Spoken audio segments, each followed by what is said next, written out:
BJP ने महिलाओं को हर महीने 3,000 रुपए और गर्भवती महिलाओं को 21,000 की सहायता का वादा किया, जबकि ममता बनर्जी बंगाल की महिलाओं को हर महीने 1,500 रुपया दे रही थी। केजी से पीजी तक मुफ्त शिक्षा और सरकारी नौकरियों में 33% आरक्षण का भी वादा बीजेपी ने किया था। राज्य की बसों में महिलाओं के लिए मुफ्त यात्रा का भी वादा किया गया। 40 साल से कम उम्र की महिलाओं और लड़कियों के लिए मुफ्त HPV टीकाकरण का वादा किया गया। हर जिले में कामकाजी महिलाओं के लिए हॉस्टल और आशा कार्यकर्ताओं के मानदेय में वृद्धि का भी बीजेपी ने वादा किया। बंगाल में महिलाओं के लिए सबसे बड़ा मुद्दा सुरक्षा का था, जिसमें बीजेपी ने बाजी मार ली। दुर्गा सुरक्षा स्क्वाड के गठन का वादा कर दिया, जो महिलाओं के लिए समर्पित पुलिस दस्ता होगा। और इसका एक बहुत बड़ा मैसेज गया जो बंगाल में महिलाओं को अपील कर गया। इसके साथ ही बंगाल में यह भी नैरेटिव सेट किया गया कि टीएमसी और कांग्रेस ने मिलकर महिलाओं के आरक्षण को अधिकार को छीन लिया, जो बीच में 3 दिन का स्पेशल सेशन था। खुद प्रधानमंत्री मोदी और गृह मंत्री अमित शाह ने बार बार चुनावी रैलियों में कहा कि टीएमसी महिला सशक्तिकरण और आरक्षण नहीं चाहती है, इसके विरोधी है। और अब जब बीजेपी प्रचंड जीत के साथ बंगाल में आई है तो महिलाएं रो रही हैं। बात सिर्फ इतनी नहीं है, यह तस्वीर एक और देखिए। बंगाल में महिलाएं पीएम मोदी की पूजा तक कर रही हैं। जो पोस्टर लगे हुए थे चुनाव के दौरान, वहां पर धूप बत्ती, अगरबत्ती और दिया लेकर बैठ गए। ये तस्वीरें बता रही हैं कि बंगाल बदल रहा है और महिलाओं के बीच में बीजेपी और प्रधानमंत्री मोदी की बातों का मैसेज कहां तक है। आप देखिए कि ममता बनर्जी की टीएमसी के पास महिला नेताओं की एक लंबी लिस्ट थी। वो ये दावा भी करते थे कि हम महिला सशक्तिकरण के सबसे बड़े पैरोकार हैं, महिला मुख्यमंत्री और सबसे ज्यादा महिला नेता।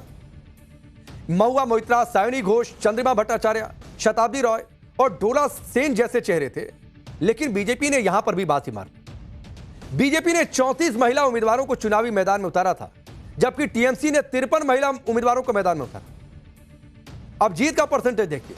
बीजेपी की 23 महिला उम्मीदवार जीतने में कामयाब रही, जबकि टीएमसी की सिर्फ 14 महिला उम्मीदवार जीत दर्ज कर पाई। तो आप समझिए कि मैसेज गया कि ये बातें दिखावा थी सिर्फ। महिला कैंडिडेट में बीजेपी का स्ट्राइक रेट 68% का रहा, जबकि महिला कैंडिडेट में जीत का जो स्ट्राइक रेट टीएमसी का रहा वो सिर्फ 26%, यानी बीजेपी से काफी, जबकि उम्मीदवार ज्यादा बनाए थे। इसमें भी सबसे बड़ी जीत संदेशखाली से रेखा पात्रा, आर्जिकर पीड़िता की मां रत्ना देवनाथ और औश ग्राम से कलिता माझी की जीत है। आपको याद होगा कि कैसे प्रधानमंत्री मोदी जब चुनाव प्रचार में गए थे, रत्ना देवनाथ मंच पर थी, उनका जिक्र प्रधानमंत्री ने किया था। रेखा पात्रा संदेशखाली में सामूहिक बलात्कार की शिकार बनी। उन्हें बीजेपी ने लोकसभा में भी उम्मीदवार बनाया था, लेकिन वो हार गई थी। लेकिन विधानसभा चुनाव आया तो उन्होंने बीजेपी के भरोसे को सही साबित किया और जीत गई। रेखा पात्रा ने टीएमसी के उम्मीदवार को 5,000 से ज्यादा वोट से हरा दिया। रत्ना देवनाथ आरजीकर अस्पताल रेप मर्डर की शिकार लड़की की मां। आप सोचिए बीजेपी ने कितना बड़ा मैसेज दिया। आरजीकर मुद्दा कितना बड़ा उछला था। उस पीड़िता की मां को बीजेपी ने टिकट दिया और कहा कि आप आइए और देखिए कि बंगाल में महिलाओं की सुरक्षा कैसे होगी, विधानसभा में बैठिए हमारे साथ। बीजेपी ने आरोप लगाया था कि टीएमसी ने दोषियों को बचाने की कोशिश की थी। बीजेपी ने उन्हें विधानसभा का टिकट दिया और पीएम मोदी ने उनके लिए प्रचार भी किया। मंच पर रत्ना देवनाथ के सिर पर प्रधानमंत्री नरेंद्र मोदी का हाथ वाला वीडियो बहुत वायरल हुआ और शायद उसने बंगाल की महिलाओं को अंदर तक झकझोर कर रख दिया और एक मैसेज गया कि बीजेपी महिलाओं के साथ खड़ी है, महिला सुरक्षा के मुद्दे पर खड़ी है। अब रत्ना देवनाथ ने टीएमसी उम्मीदवार को 28,000 से ज्यादा वोट से हरा दिया। आप सोचिए, जिसका कोई पॉलिटिकल बैकग्राउंड नहीं, इतनी बड़ी मार्जिन से जीत हासिल की। जबकि टीएमसी ने मौजूदा विधायक को बदलकर नए उम्मीदवार को चुनावी मैदान में उतारा था, क्योंकि उनको भी कहीं ना कहीं एहसास था कि मामला यहां पर गड़बड़ है। कलिता माझी गुजारा चलाने के लिए 4 अलग अलग घरों में काम करती थी। बीजेपी का समर्थन करने पर टीएमसी ने उन्हें लगातार परेशान किया, ऐसा उन्होंने खुद ही आरोप लगाया। लेकिन बीजेपी ने उन्हें ही टिकट दे दिया और मुकाबला करने के लिए मैदान में उतार दिया। बीजेपी के टिकट पर कलिता माझी औसग्राम सीट से मैदान में उतरी और टीएमसी उम्मीदवार को 12,500 से ज्यादा वोट से हरा दी। तो यह कहानी है कि कैसे बंगाल में महिलाओं ने सीन बदला है। बंगाल में कुछ जगहों पर हालांकि टीएमसी दफ्तरों में तोड़फोड़ की तस्वीरें सामने आई और टीएमसी आरोप लगा रही है कि यह सब कुछ बीजेपी के इशारे पर हो। यह तस्वीर आप देखिए किस तरीके से यह तोड़फोड़ हुई है। आसनसोल से यह तस्वीरें, यहां पर टीएमसी के कार्यकर्ता 2 दिन से टारगेट पर है। आज भी जमुरिया क्षेत्र में तृणमूल कांग्रेस के दफ्तर में जमकर तोड़फोड़। टीएमसी के विरोधियों ने दफ्तर में घुसकर सामान दस्तावेजों में आग लगा दी। कोलकाता के बेले घाटा में भी टीएमसी के दफ्तर पर हमला हुआ और इसका जिक्र आज ममता बनर्जी ने अपने प्रेस कॉन्फ्रेंस में भी किया। इस दौरान ब्लॉक अध्यक्ष पवित्र विश्वास के साथ जमकर मारपीट की गई, उनके कपड़े फाड़ दिए। आरोप है कि बीजेपी समर्थकों ने मारपीट और तोड़फोड़ भी की। सिलीगुड़ी से भी ऐसी तस्वीर सामने आई। यह तस्वीर आप देखिए किस तरीके से टीएमसी के दफ्तर में आगजनी हुई। इस दौरान तोड़फोड़ भी की गई। टीएमसी का आरोप है कि बीजेपी के कार्यकर्ताओं ने आगजनी की। दक्षिण 24 परगना का फाल्टा, हालांकि यहां पर चुनाव रद्द हो चुका है, 21 तारीख को वोटिंग हुई। यहां पर भी टीएमसी दफ्तर में तोड़फोड़ हुई, जिसके बाद टीएमसी उम्मीदवार जहांगीर खान के दफ्तर में ताला जड़ दिया। एक लाइन में आप समझिए, ऐसी किसी भी हिंसा का समर्थन नहीं किया जा सकता। ये पहले भी हम कहते रहते कि बंगाल में या किसी भी राज्य में चुनाव से जुड़ी या कभी भी किसी तरह की हिंसा नहीं होनी चाहिए।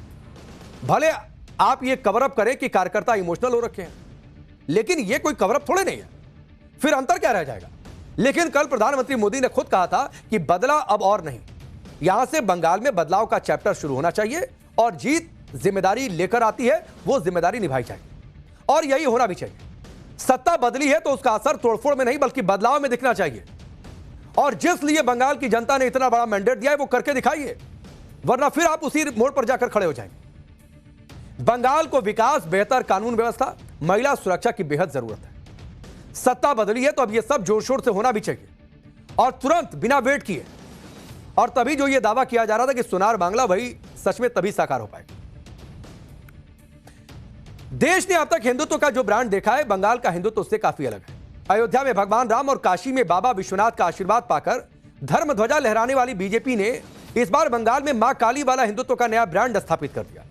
लेकिन मुस्लिम वोटों के सो-कॉल्ड पैरोकार पूरी तरह से धराशायी हो गए। माइनॉरिटी मैथ्स को पूरा कैलकुलेशन जो है उसको समझने का दावा करने वाली खुद ममता बनर्जी, ओवैसी, असम के बदरुद्दीन अजमल, बाबरी वाले हुमायूं कबीर से लेकर फुरफुरा शरीफ के पीरजादा तक सबके सब सियासी युद्ध में बहुत पीछे छूट गए। 5 राज्यों के नतीजे जब आए तो इनको आगे से और बारीकी से समझने की बात कह गई। लेकिन एक और बात, यह बात तय मानी जाएगी कि जिस मुस्लिम वोट बैंक के नाम पर विपक्ष खुद को सिकंदर समझता रहा, उसी की तकदीर अलग तरह से लिखती गई। वोट बैंक वाला मिथ टूट गया। काबा मदीना वाला गीत गाकर लास्ट आवर में मुस्लिमों को एक धागे में पिरोने का पैतरा भी चला, लेकिन फ्लॉप हो गया। एसआईआर का नाम लेकर माइनॉरिटी वोट बैंक को एकजुट करने की कोशिश की गई, वो भी नाकाम रही। एक मुश्त मुस्लिम वोट वाली थ्योरी भी गलत साबित हो गई, जिसकी आज जाहिर सी बात है अब यूपी तक पहुंच रही है। मुस्लिम वोट कैसे फ्लिप हुआ और कैसे इससे बीजेपी को डायरेक्ट फायदा हुआ, यह आपको बताऊंगा। लेकिन पहले आप देखिए कि तुष्टीकरण के नाम पर सियासत का रास्ता कैसे बंद हो गया है कि कभी दबी छिपी आवाज में मुस्लिम वोट को खुद से दूर बताने वाली बीजेपी अब खुलकर कह रही है कि उन्हें मुस्लिमों का साथ बिल्कुल नहीं मिला। इस बार भी हारा 15,000 से ज्यादा वोट से, उनको खुल के मुसलमान वोट दिया। वार्ड नंबर 77 में जितना मुसलमान वोट देने के लिए निकला, सब ममता को वोट दिया।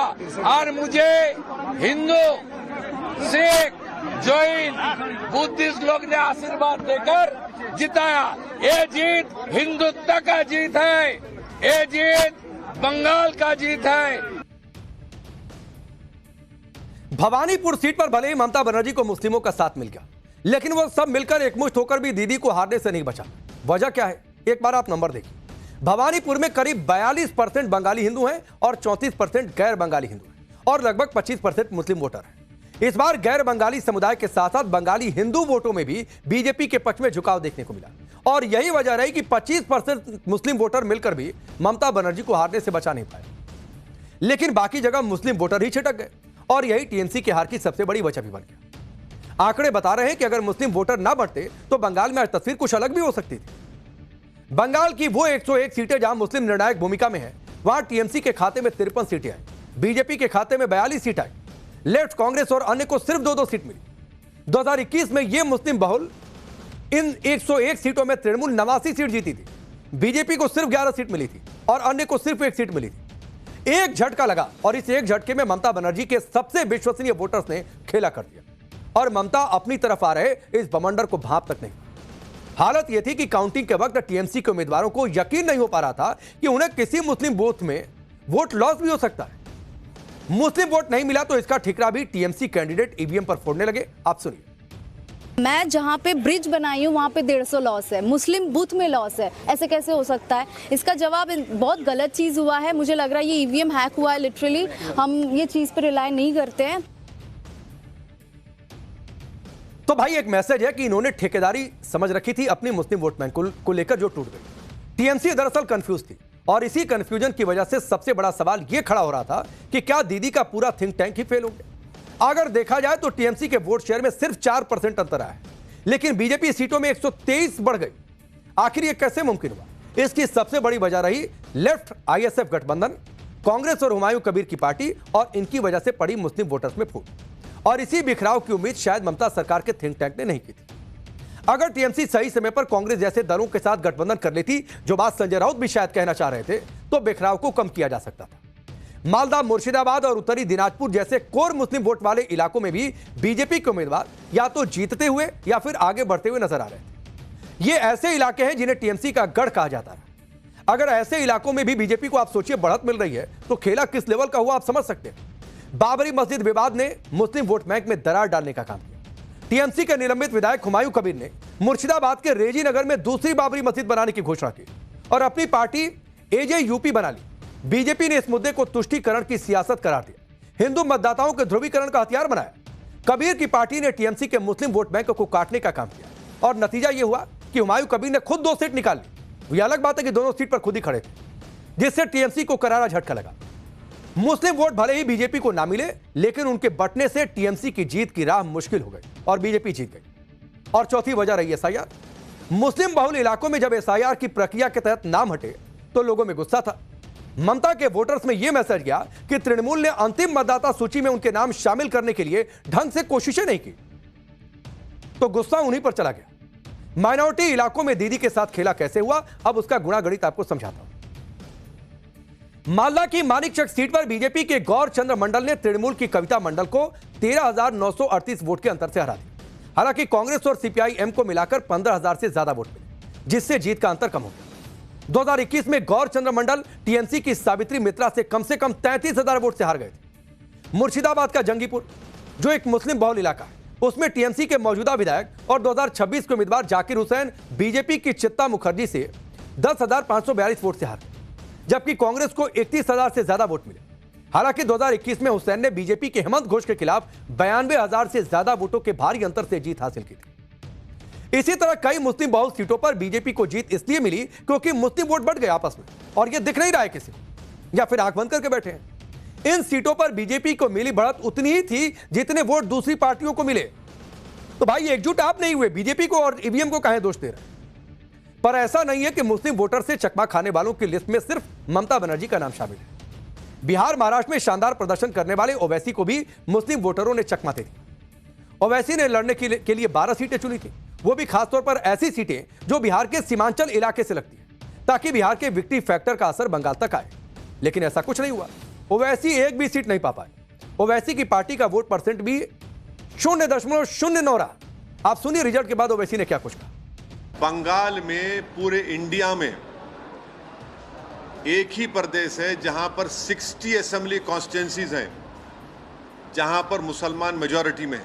कोई स्टेट में नहीं है 60 असेंबली कॉन्स्टिट्यूंसी जहां पर मुसलमान मेजॉरिटी में है, और 20 ऐसे असेंबली कॉन्स्टिट्यूंसी जहां मुसलमान 30 to 40% है, तब भी बीजेपी जीत रही वहां पर।